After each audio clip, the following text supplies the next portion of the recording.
After a long absence, the Ultra Premier format is returning to the Go Battle League. What are some of the best choices in this Ultra format without Legendaries though? Well, we're breaking down a handful of the best Pokémon along with some teams to try out, so let's get into it.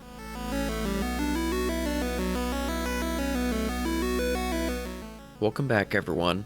Back last year, Niantic announced the discontinuation of Classic format cups for the GBL, which were formats that didn't allow XL Pokémon, something that made the Master League particularly accessible. But in the same announcement, Niantic also mentioned that they would be running Premier formats more often, which are formats that didn't include Legendaries, Mythicals, or Ultra Beasts.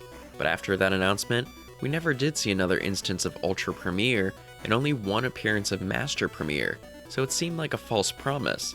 But this season, we're seeing both of these formats return, so we'll be breaking down the Ultra Premier meta today to help you excel in this week's format. Starting off, I wanted to detail all the water types that are viable, seeing that it's arguably the biggest type in the Great and Ultra Leagues right now. You're likely familiar with them, so we'll be going a bit more rapid fire. Swampert continues to be an excellent spammy threat with Mudshot and Hydro Cannon, along with its above average bulk. Poliwrath has grown to be a big player in the lower two leagues with its strong moveset of Counter, Icy Wind, and Scald, and Premier is no exception, with the water fighting type being a bulky Pokemon with pressure and a lot of debuff potential. Feraligatr gained notoriety this season with the addition of Shadow Claw, making it the only water type outside of Golisopod to have the Ghost Fast move. Such really improves its coverage and its overall speed compared to Waterfall. It definitely can struggle against Pokemon like other water types and those who resist Shadow Claw, but Feraligatr is still threatening and pretty spammy. And lastly, Empoleon is another newcomer to the Ultra Premier, with it having the new addition of Steel Wing.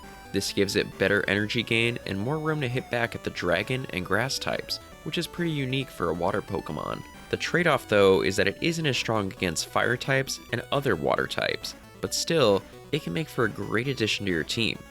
Moving on from the water types though, we have Dubwool. While it can be tricky to get the XL for an Ultra League Dubwool, I think its performance definitely earns it a spot on this list, with it having excellent bulk and great coverage. With the Ultra League not having Vigoroth present, Dubwool remains the best normal type with fighting coverage. Now some will say Payback is the secondary move of choice for Dubwool here, and I think it absolutely provides nice coverage that could fit your team. But overall, I think Wild Charge would be my choice, letting you threaten water types a lot better. I think you'd just want to plan your Dubwool team around countering ghost types like Trevenant and Annihilate if you do choose Wild Charge. Next up we have Gliscor. Gliscor is a decent bulk Pokemon with a unique ground flying typing. It obviously has big struggles against the many water types of this meta, but outside of those and a few others, it has a lot of power against other Pokemon.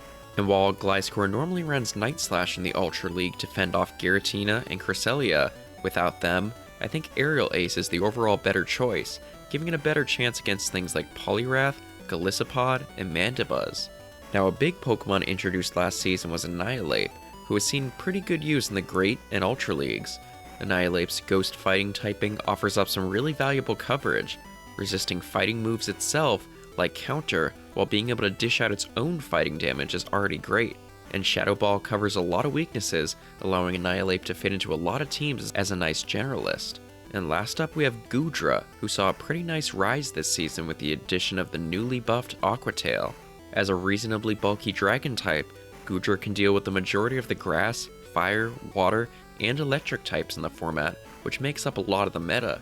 There are ice, fairy, and steel types to fear, but Goodra can still offer up pretty nice coverage for Ultra Premier. Having dragon, water, and grass coverage allows it to slot in really nicely with a fire type like Skeledirge or Talonflame. Now obviously the Ultra Premier meta is really large, so we won't be going over every single Pokemon, but on the screen you'll see a ton of other usable Pokemon in this format. Now though, let's go over a few sample teams to try out. Now up first is my own team that I used for the Ultra League over the past couple seasons, with Shadow Dragonite, Poliwrath, and Skeledirge. Obviously, it works a little bit differently without Pokemon like Giratina or Cresselia present, but overall, it's still very effective. Dragonite is obviously glassy, especially in its shadow form, but it packs a punch and has nice coverage with superpower. And where Dragonite lacks bulk, Poliwrath and Skeledirge often make up for it with theirs. The true weakness of this team comes with fairy types, who will definitely have a presence in this cup. but leaving your Skeledirge available in the back to deal with such fairies can often help. I would say that Goodra would also be a nice substitute for Shadow Dragonite if you're wanting something a bit bulkier. Next we have the team of Gliscor, Ampharos, and Annihilate.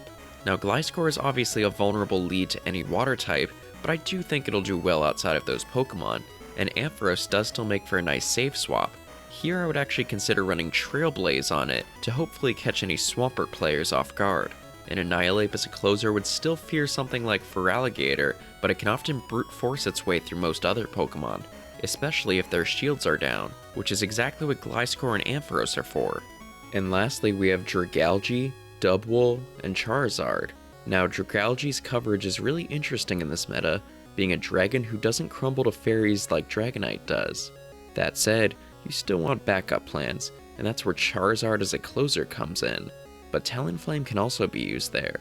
And Dubwool makes for a nice general safe swap, and here I would suggest Wild Charge over Payback, but it can be very based on the Pokemon you're seeing. If Trevenant proves to be a prominent Pokemon in the meta, for example, I could see Payback being a little more advantageous. Overall, this team has me interested. I especially would like to give Dragalge a try, with Aquatail's buff helping it output more consistent chip damage. But now, we're turning it over to you. Down in the comments below, let us know what Pokemon you'll be running in this format. And if you like this guide, be sure to give it a thumbs up and subscribe so you don't miss our future videos. We'll have guides for the upcoming Jungle Cup and maybe even Master Premier if you're interested, so stay tuned. Until next time though, thanks so much for watching, and we wish you the best of luck in Ultra Premier. Take care.